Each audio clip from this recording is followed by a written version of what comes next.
Let's return to that significant alarm bell rung yesterday by former Chief of Army General Peter Lay that our military is severely under-equipped at a time when our security situation around the world has never been this dire, at least in decades. Joining me now to discuss this and more, foreign editor at The Australian, Greg Sheridan.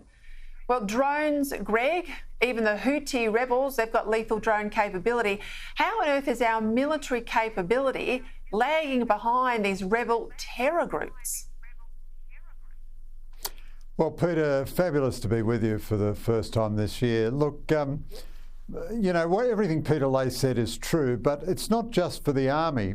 There is no branch of the Australian Defence Force, neither the Air Force nor the Navy nor the Army, nor even the civilian boffins, who has access to an armed drone. We do have some of the most expensive programs in the world to procure surveillance drones, but if there is any lesson from modern warfare, it is that the cheap, the expendable, the swarming, the many are conquering the big, the expensive and the vulnerable. So the Ukrainians showed us they can sink capital Russian warships with drones worth a few $1,000s each.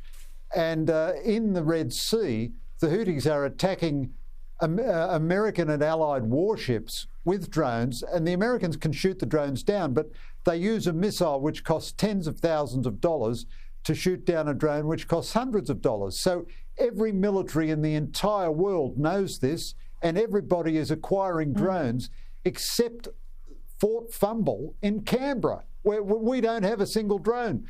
I mean, I find Australian defence policy now so completely indecipherable.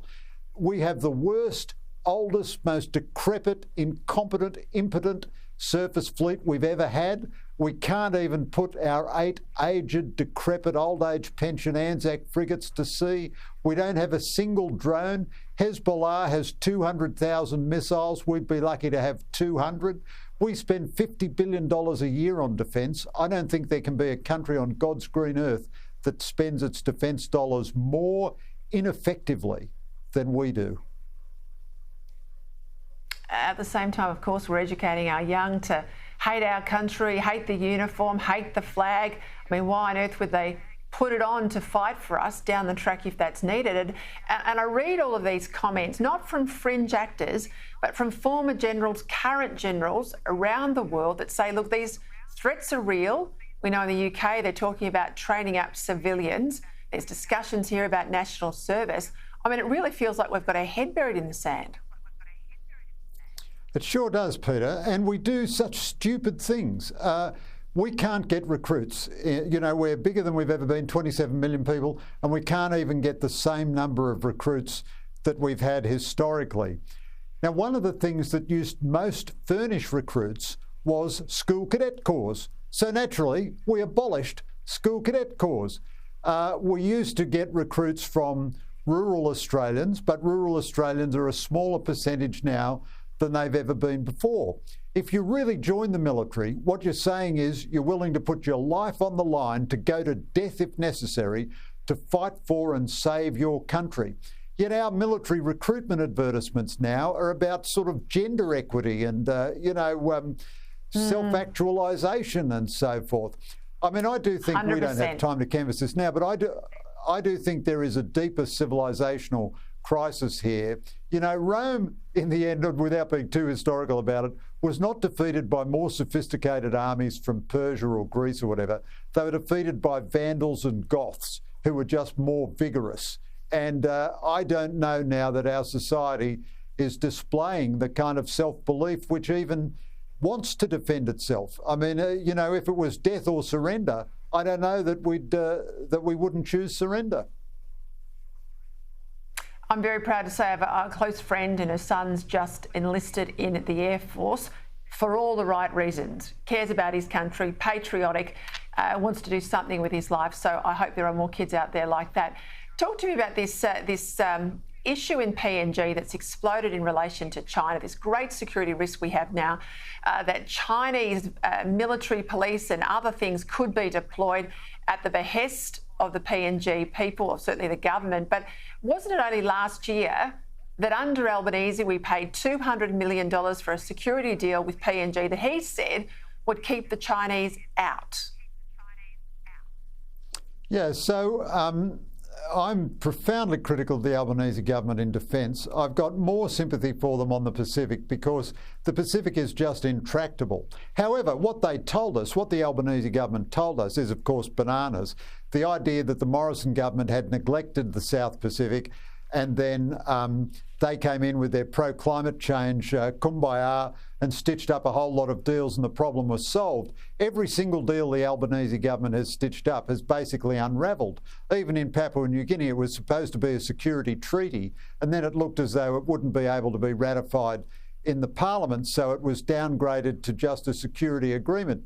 But the bottom line is, all of these Pacific countries, even if they were well run, not one of them could break even. And, you know, the truth is they're wonderful people, they're great people, they make great immigrants in Australia, but they're not well-run societies. And the need is enormous. Their need for resources is huge. I saw one figure the other day, PNG has maybe 6,000 police, it needs 24,000. So how are you going to pay for that? How are you going to train it? So they're going to try to get as much money as they can from us.